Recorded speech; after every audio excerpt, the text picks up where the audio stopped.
I caught my stepmom cheating on my disabled dad. She yelled, "I wish you were silent like your pathetic father," then locked me out of the house. What happened next made her regret it. Sup Reddit.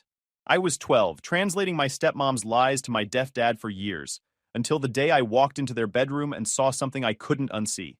I, 27 male now, and my life shifted when my mom died when I was 5. Car accident. Quick. No suffering. At least that's what Dad told me when I was old enough to ask. I barely remember her. My dad's deaf and works as an ASL interpreter. Handles legal cases, depositions, courtrooms, the whole deal. Dad raised me solo for about 2 years after that. We figured it out. He taught me ASL young. I was fluent by 7, and we had our routines. Breakfast together. Him dropping me at school, picking me up, helping with homework through signs and written notes. It was quiet, but it was good. When I was 7, Dad met someone. Her name was Maribel. She was a receptionist at one of the law firms he worked with, all big smiles and compliments, acting like she was so impressed by his work. She learned basic signs. Hello, thank you, the bare minimum. But mostly she just talked at him while I translated. Even at 7, something felt off about her. The way she'd touch his arm too much, laugh too loud at things that weren't funny, compliment the house when she came over for dinner. Dad was lonely. I get that now. Back then, I just knew he seemed happier when she was around. They got married when I was 8. Maribel moved into our house with 2 suitcases and a smile that didn't reach her eyes when she looked at me. I was baggage, even if she never said it out loud back then. You could tell in the way she'd sigh when Dad asked her to help me with something, or how she'd buy herself nice things but forget to get me the school supplies I needed. Maribel worked late constantly, except she'd come home smelling like restaurant food and perfume, not the stale office smell Dad had when he came back from depositions. She'd laugh on the phone with friends, hanging up quick if I walked into the kitchen. There was always some story about why she needed more money, some bill that came up, some emergency expense. Dad would just nod and sign back that it was fine. He'd handle it. There were other breadcrumbs I picked up as a kid. Random dudes at the door sometimes when Dad was at work, hugging Maribel too long, hand on her lower back like they were more than friends. And the worst part? I was her translator. Dad couldn't hear her lies, couldn't catch the edge in her voice when she was lying to him. So she'd say whatever she wanted, and I'd sign it. Tell your father I'll be home by 9. Tell him I need $300 for car repairs. Tell him I love him. That last one always made my stomach turn because I could tell she didn't mean it. But what was I supposed to do? I was a kid, so I signed what she said and watched Dad believe every word. She never bonded with me, never helped with homework unless Dad specifically asked, never came to my school stuff unless Dad dragged her along. I was just this obstacle she had to tolerate to keep her meal ticket happy. And Dad? He had no idea. He'd ask me if Maribel and I were getting along okay, and I'd sign back fine because what else could I say? That his wife treated me like I was some stray he'd brought home? By the time I was 10, I knew she'd married him for money. Not love, not family, just financial security. Dad worked his butt off. Long hours, tough cases, traveling to different courts. And she'd spend his paycheck on herself while I wore hand-me-downs from neighbors and ate whatever I could scrounge from the pantry when she forgot to buy groceries. I missed my real mom. I didn't remember much, but I remembered she actually gave a darn. Maribel? She was just playing house until something better came along. The day. Everything changed. I was 12 when I walked in on her. It was a Wednesday. Half day at school because of teacher conferences or some administrative thing. I don't remember the exact reason, just that I got out early. Dad was working a full day at a courthouse downtown. Wouldn't be home until after 5. I figured I'd come home, play video games, enjoy having the house to myself. I walked in through the front door, dropped my backpack in the hallway. The house was quiet, but I heard something upstairs. Not loud, just noises, muffled voices, movement. For a second, I thought maybe someone had broken in. I should have called Dad, or called the cops, or done literally anything else. Instead, I went upstairs. The master bedroom door was cracked open. I pushed it wider, and immediately wished I hadn't. Maribel was in bed with some guy I'd never seen before. Not just sitting there. In bed. Together. Doing exactly what you think they were doing. She saw me first. Screamed. Scrambled to cover herself. The guy, some scraggly-looking dude with a goatee and a cheap chain around his neck, just froze like a deer in headlights. I stood there. Couldn't move, couldn't talk, couldn't process what I was seeing. This was my dad's wife, in my dad's bed, with some random loser who looked like he'd never held a job longer than 2 weeks. Maribel started yelling at me. Get out! Get out of here, David! I was 12 and panicking, and the only adult button I knew to press was the one they taught us in school for emergencies. So I pulled out my phone and dialed 911. There's a man in my house, I told the operator. My voice was shaking. My stepmom, I don't know who he is. I need help. The operator stayed on the line with me while I went back downstairs. Maribel came flying out of the bedroom, wrapped in a sheet, screaming at me to hang up the phone. You little brat, what did you do? Hang up right now. The guy came down too, pulling his clothes on, looking like he wanted to bolt but didn't know if he should. He kept saying, "It's not what it looks like, kid," which was hilarious because it was exactly what it looked like. The cops showed up maybe 10 minutes later. Two officers, both looking annoyed like they'd been pulled away from something more important. They talked to Maribel first. She put on the waterworks, said I was confused, that this was her personal trainer, and we just had a misunderstanding. The guy backed her up, said he was there for a workout session at noon, in her bedroom. Right. The cops talked to me next. I told them what I saw. They looked uncomfortable, asked if I was sure about what I'd seen. Yeah, I was sure. You don't unsee that. But here's the thing about affairs. They're not illegal. Cops can't do anything about them. The officers told Maribel and the guy to sort this out like adults, and left. Just like that. I'd called for help and they couldn't do anything because no law had been broken. As soon as the door closed behind them, Maribel turned on me. You're a little snitch, you know that? She was still wrapped in that sheet, face red, makeup smeared from fake crying for the cops. You ruined everything. This is your fault. My fault? I couldn't believe what I was hearing. You're the one who... Shut up. Just shut up. She stepped closer, and I backed away. You think you're so smart calling the cops on me? You think your precious daddy's gonna thank you for this? The guy had already left, snuck out the back door like the coward he was. It was just me and Maribel now, and she was coming completely unglued. You know what your problem is, David? Her voice dropped low, venomous. You're just like him. Useless. A burden. I wish you were silent and deaf like your father, so I wouldn't have to hear your pathetic voice anymore. That line hit me like a slap. Not just because it was cruel, but because she meant it. She wanted me broken, disabled, anything that would make me less of a problem for her. And you're not even my real kid, she added, like that somehow made it worse. You're just his baggage I had to deal with. I never wanted you here. I'd known that deep down. Known she didn't give a darn about me. But hearing her say it out loud was different. I'm telling Dad, I said. It came out weaker than I wanted. Like a kid on the playground. Not the tough move I was going for. But it was all I had left. She laughed. Actually laughed in my face. Oh my God, you're such a baby. I'm telling Dad. What are you, 5? You think he's gonna believe you over me? He will when I show him... Show him what? Your little tantrum? The fact that you barged into our bedroom without knocking? She crossed her arms, that smug look spreading across her face. You invaded my privacy, David. You're the problem here. And if you run crying to Daddy like the little brat you are, I'll make sure he knows exactly how you've been acting out. How you've been disrespectful. How you've been trying to come between us since day one. That's not... Oh, sweetie. Her voice turned syrupy, mocking. Did you really think you could compete with me? I'm his wife. You're just a kid. Dead weight we're stuck with because your dad can't hear you crying. She grabbed my arm, dragged me to the front door, and shoved me outside. Hard. I stumbled down the porch steps and barely caught myself. Then she slammed the door and I heard the lock click. I was 12 years old, locked out of my own house, sitting on the curb in my school clothes while my stepmom's mess sat inside like a bomb waiting to blow up my dad's life. I didn't have my phone. She'd knocked it out of my hand during the shoving. Didn't have keys. Couldn't get back in. So I just sat there on the curb and waited for Dad to come home from work. 3 hours. That's how long I waited. Felt like days. Dad pulled into the driveway around 5:30. I saw his car coming down the street and stood up, brushed dirt off my jeans. He got out, saw me standing there, and my face must have said it all because his expression immediately shifted. Concerned. Confused. He signed to me. Why are you outside? Where's Maribel? I signed back. We need to talk. Now. He unlocked the front door. Maribel was in the kitchen, acting like nothing had happened.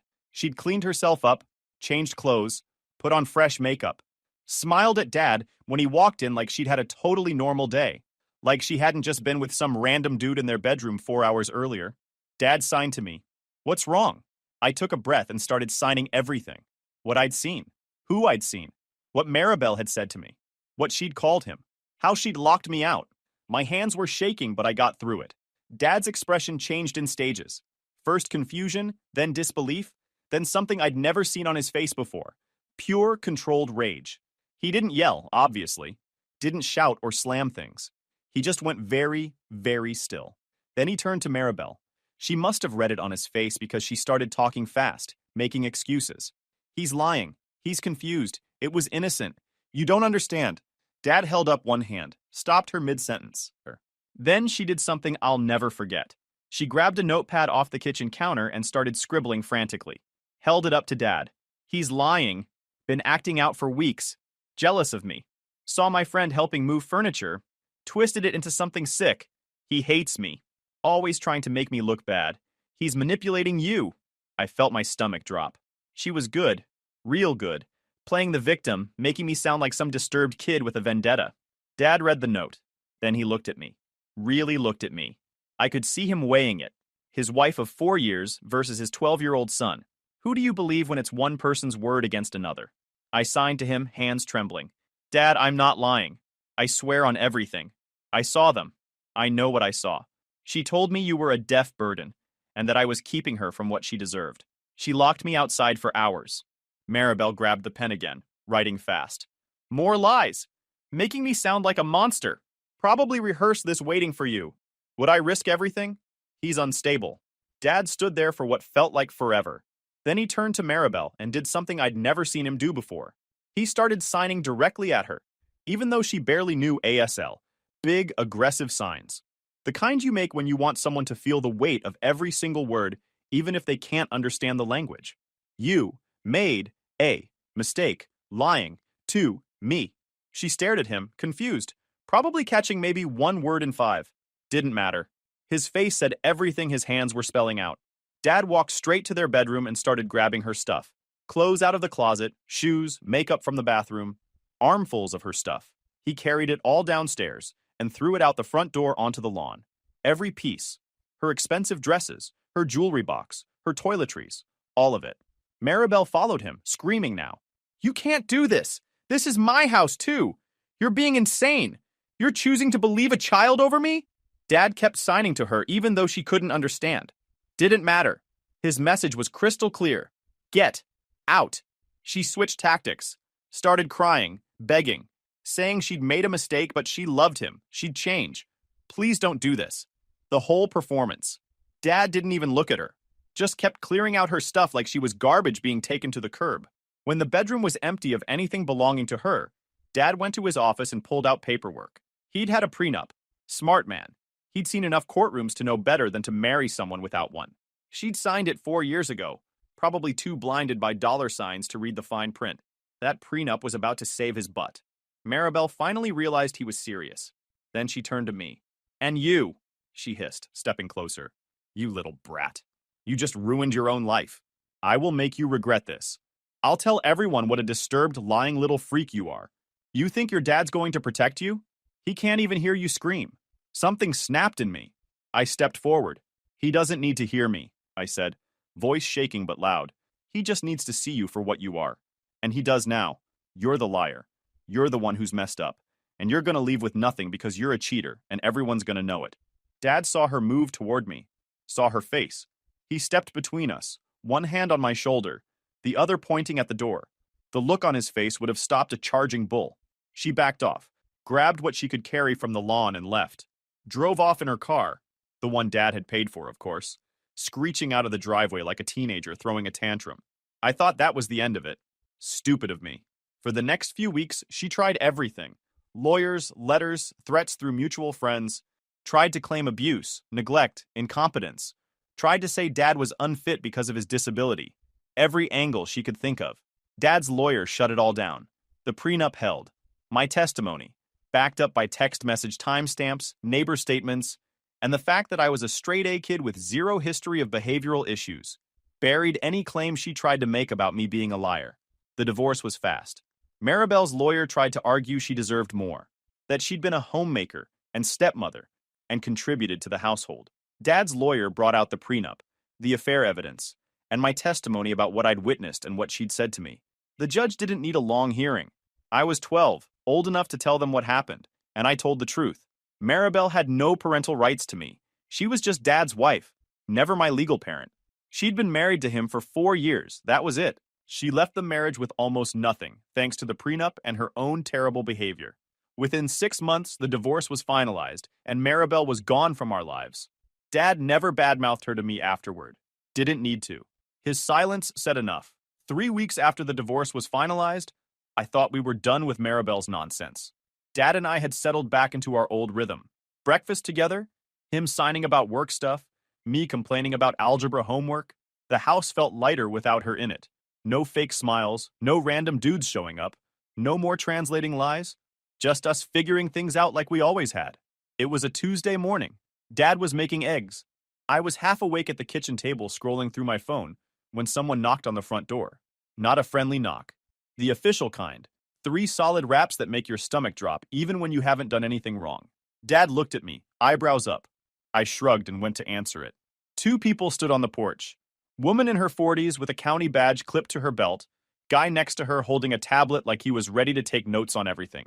The woman's face had that practiced, neutral expression. Not mean, not nice, just there to do a job. Is your father home? She asked. Yeah, he's here. What's this about? She showed me the badge properly. I'm from Child Protective Services. We received a report and need to speak with your father and conduct a home visit. I brought them inside. Dad saw them, saw the badges, and his whole body language shifted. Not panicked, just very, very still. The way he'd gone still when I told him about Maribel. That controlled kind of anger that doesn't need volume. He pulled out his phone, typed something, showed it to her. I'm deaf. My son will interpret. What is this about? She nodded, speaking slowly even though she didn't need to. I was right there. We received a report alleging that due to your disability, you're unable to properly care for your son. The report claims he's been neglected, missing school, no proper supervision, living in unsafe conditions. I started signing before she even finished talking. Dad's jaw tightened. His hands moved sharp and precise. Who made this report? I signed back. We can't disclose that information, she said. But we take all reports seriously and need to verify the claims. Dad's hands spelled out exactly 2 signs. Maribel. The woman's expression didn't change, but the guy with the tablet shifted his weight. They knew. Of course they knew. Bitter ex-wife with an axe to grind wasn't exactly a new story for them. May we look around the house? She asked. Dad gestured for them to go ahead. Knock yourselves out. They walked through every room, opened the fridge, fully stocked, meal-prepped containers, labeled with days of the week, because Dad was organized like that. Checked my bedroom. Clean. Homework on my desk. No signs of neglect unless you count the pile of dirty laundry I'd been avoiding. Looked at the bathroom, the pantry. Meanwhile, she asked me questions. How was school? Was I getting enough food? Did I feel safe? Did my dad ever leave me alone for long periods? I answered everything straight. Yeah, school's fine. Honor roll last semester, actually. Dad makes sure I eat, probably too much. I feel safe. He works normal hours, same as any parent. Sometimes I'm home alone for a bit after school, but I'm 12, not 5. I have a phone. I know how to microwave leftovers. The guy with the tablet pulled up my school records on his device. Attendance, near perfect. Grades, solid. Behavioral issues, 0. They asked Dad about his work, his schedule, his support system. He showed them his calendar, his clients, proof of steady income. Gave them the name of our neighbor, Mrs. Chen, who'd known us for years and could vouch that I wasn't some abandoned kid raising myself. The woman made a phone call, talked to someone for maybe 5 minutes, hung up, looked at Dad and me. The school confirms he's doing well. Your neighbor confirmed she sees you both regularly and has never had concerns. The home is clean, adequately supplied, and there's no evidence supporting the allegations in the report. Dad's shoulders dropped just slightly. Relief he wouldn't show anywhere else. We'll be closing this case as unfounded, she continued. You should receive official documentation within a few days. I apologize for the disruption. They were there less than an hour total. By the time they left, I could tell it wasn't going anywhere. After they drove off, Dad and I stood in the kitchen. He looked tired. Not the normal kind of tired from work. The kind that comes from realizing someone's willing to weaponize your disability to hurt you. He signed to me. She used what I can't do against me. I signed back. They didn't believe her. Nobody did. Dad nodded. But something had shifted. Before, Maribel had just been a cheating liar.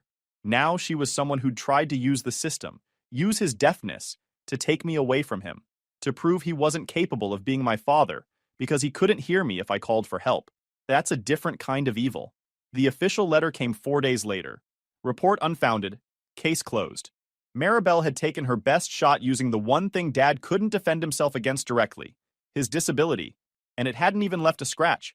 But we both knew she'd tried. And that was enough to make sure we'd never let our guard down again. 15 years later. Fast forward to present day. I'm 27, working at a mid-sized consulting firm, making decent money, living in my own place. Dad and I still have breakfast every Sunday, our tradition since I was a kid. He's semi-retired now, only takes the cases he wants, spends the rest of his time woodworking and teaching ASL classes at the community college. I hadn't heard Maribel's name in 15 years. Didn't think about her, didn't wonder where she ended up, didn't care. She was a closed chapter in our lives. Then she walked into my office building. I was in a meeting when our receptionist buzzed my desk. "David, there's someone here to see you. She says it's urgent." I wasn't expecting anyone. "Who is it?" "She says she's your mother." My stomach dropped. "I'll be right out."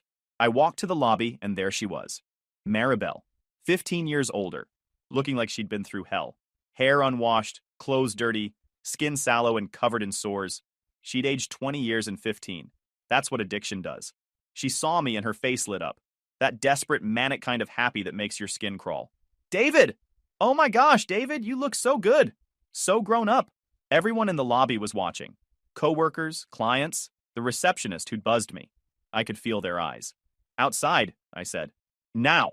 I led her out to the parking lot, away from windows, away from people who knew me. "What are you doing here?" I asked. "I needed to see you.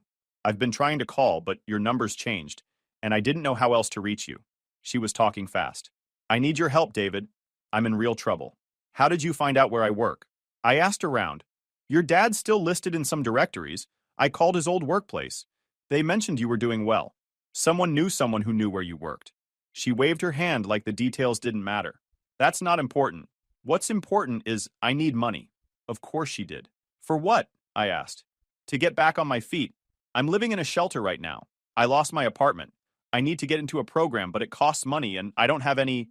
"A program for what?" She hesitated. Then, because she was desperate enough to be honest, "Pills. I've been using and I need to get clean, but I can't afford rehab." There it was. The truth under all the nonsense. She was an addict, broke, homeless, and she thought I'd bail her out. "No," I said. "David, please. No. I'm not giving you money. I raised you." Her voice pitched higher, louder. "I was there for you when you were growing up. I helped take care of you. And now I'm asking for help, and you're just going to abandon me?" "You didn't raise me," I said slowly, clearly. "You were married to my dad for 4 years when I was a kid. You cheated on him, locked me out of the house, told me you wished I was deaf, and called CPS on him out of spite. You didn't do anything for me except make my childhood worse. So no, I'm not giving you money. Not now, not ever. You're heartless," she spat. "Your dead mom would be ashamed of you." That one almost got me. Almost. But I held it together. "My real mom's been gone since I was 5, I said. "You're not her. You never were. You were just a gold digger who married a lonely man for financial security and bailed when the gravy train ended. Now leave before I call security." She started crying. Big, ugly sobs. "I'm going to die without help, David. I need this money for my medication, for treatment. Then leave before I call security." She backed away, still crying, stumbling toward the street. When I got back to my desk, I sat down and tried to focus on work. Couldn't. My hands were shaking from adrenaline. Then I called my building's security and reported that someone had harassed me in the parking lot. They took my statement, pulled the lobby footage showing her coming in, noted her description. That night, Maribel called me. I saw it was an unknown number, but something told me to answer and to record it. "David, I'm sorry about earlier. I was emotional and I said things I didn't mean. But I really need your help. Just $5,000 to get into a program. That's all I'm asking." I stayed quiet. Let her talk. Let her dig herself deeper. "If you don't help me, I don't know what I'll do. I'm desperate, David. I need pills. I need medication. I can't function without them. Just help me this once, and I'll never bother you again." "You're asking me to give you money to buy drugs," I said flatly. "It's medication. You don't have a prescription. It's illegal. And you just admitted on this call, which I'm recording, that you need money for pills. That's solicitation of drug money." Silence. Then, "You're recording this?" "Yes." "You can't do that." "I can. This state allows one-party consent for recordings. You just told me twice now That you need money to purchase controlled substances. That's a crime, Maribel. She hung up. The next morning, I went to the courthouse and filed for a restraining order. Brought printouts of the workplace incident report, the parking lot footage, the recording where she explicitly asked for drug money. The clerk looked over everything, nodded, and said it would be reviewed. A temporary restraining order was granted within 48 hours. Maribel had to stay at least 500 feet away from me, my home, and my workplace. No contact of any kind. I thought that would be the end of it. Maribel violated the restraining order 3 days after it was served. She showed up at my apartment building at 7 in the morning. I was leaving for work when I saw her sitting on a bench outside, waiting. The second she spotted me, she stood up and started walking toward me. David, we need to talk about this. I pulled out my phone. You're violating a restraining order. Leave now or I'm calling the police. You don't understand, I just need to explain. I dialed 911. I need to report a restraining order violation. The person it's against is currently at my location refusing to leave. Maribel kept talking, kept trying to get closer. I stayed on the line with dispatch, gave them my address, confirmed the restraining order was active. 10 minutes later, 2 cops rolled up. They talked to her first. She went into full victim mode, crying, saying I was her son and she just wanted to reconnect, that I was being cruel and heartless. The officers came over to me, checked my ID, confirmed the restraining order in their system. Do you want to press charges? One of them asked. Yes. They arrested her. Right there, in front of my building, in front of neighbors watching from windows. Cuffed her and put her in the back of a cruiser while she screamed about how I was doing this to her and tearing the family apart. She spent the night in jail, got released the next day on bail. I got a court date for a month out. That should have scared her off. Normal people would have backed off after getting arrested. But Maribel wasn't normal people. She was an addict with nothing left to lose. Over the next few weeks, she called me 17 times from different numbers. Left voicemails begging for money, for just one more chance, for help getting medication. Started sending packages to my apartment. Nothing inside, just empty boxes with notes scribbled on them. Please, David. I'm your mother. You owe me. I documented everything. Every call, every voicemail, every package. Timestamps, recordings, photos. Built a file 3 inches thick. The final straw came when she left a voicemail that was different from the rest. Her voice was slurred, rambling, but clear enough. David, listen. I know you're mad, but I found a guy who can help me. He's got good stuff, real medication, none of that street garbage. He's behind the Dollar General on 5th Street, comes by every Friday around 6. If you just gave me $300, I could get enough to last the month and I wouldn't have to bother you. He's got Oxy, perks, whatever I need. Please, baby, just this once. She'd just described her drug dealer. Location, schedule, product, on a recorded line. That recording went straight into the folder with everything else I'd been collecting. Next morning, I walked into the police station with my documentation binder and asked to file a formal complaint. The officer who took it looked like he'd heard every sob story twice. I set the binder on his desk. 3 inches of printed voicemails, text screenshots, package photos, all labeled by date and cross-referenced with the restraining order. I've got a restraining order against my ex-stepmother. She's violated it repeatedly to ask me for drug money. I recorded her describing her dealer, the location, what she buys, how often. I pulled out my phone and hit play. He listened to the whole thing. Maribel's voice clear as day, talking about her dealer behind the Dollar General, pills, buying in bulk, cash only, Fridays. When it finished, he leaned back and started flipping through the binder. Didn't say anything for a solid 2 minutes. Just read. Checked dates. Replayed parts of the recording. Finally looked up. He nodded slowly. We'll need your full statement. This is enough for solicitation charges and multiple restraining order violations. Possibly conspiracy depending on what else we find. I spent the next 3 hours walking him through everything. He had me initial each page, sign off on the recording's authenticity, confirm dates and times. By the time we finished, it was past noon, and I had a case number. We'll move on this fast, he said. Evidence like this doesn't need much investigation. A week later, he called me. Surveillance had confirmed the dealer's routine. Same spot, same day, every week. By Friday, they moved in and arrested both of them outside the Dollar General. They found pills in the dealer's car. Enough quantity plus baggies and a burner phone that made them file distribution charges. Found pills in Maribel's purse she'd just bought. No prescription. Enough that combined with the recording and her admission of regular purchases, they didn't hesitate calling it possession with intent. Text messages they pulled from her phone showed she'd been arranging pickups for other people too. That was enough to call it conspiracy. She wasn't just buying, She was coordinating. Your recording started it, but the arrest sealed it, he told me. She's looking at multiple felonies. They called me a week later. They were filing everything. Solicitation, conspiracy, possession with intent, 4 counts of violating the restraining order. She's looking at 3 to 5 years if this goes to trial. We're offering 18 months county, mandatory rehab, 3 years supervised probation. She violates probation. She does 2 more years in state prison. Is she taking it? Her public defender's pushing hard. Your evidence would destroy her in front of a jury. She signed the plea a few days later. The sentencing hearing was quick. I sat in the back while Maribel stood in orange, looking 10 years older than the last time I'd seen her. Her public defender did his job, talked about addiction, difficult circumstances, the need for treatment over punishment. The judge cut him off. Miss Torres, you violated a restraining order multiple times to solicit money for illegal drugs. You were recorded admitting to months of illegal purchases. You were arrested in possession of those drugs.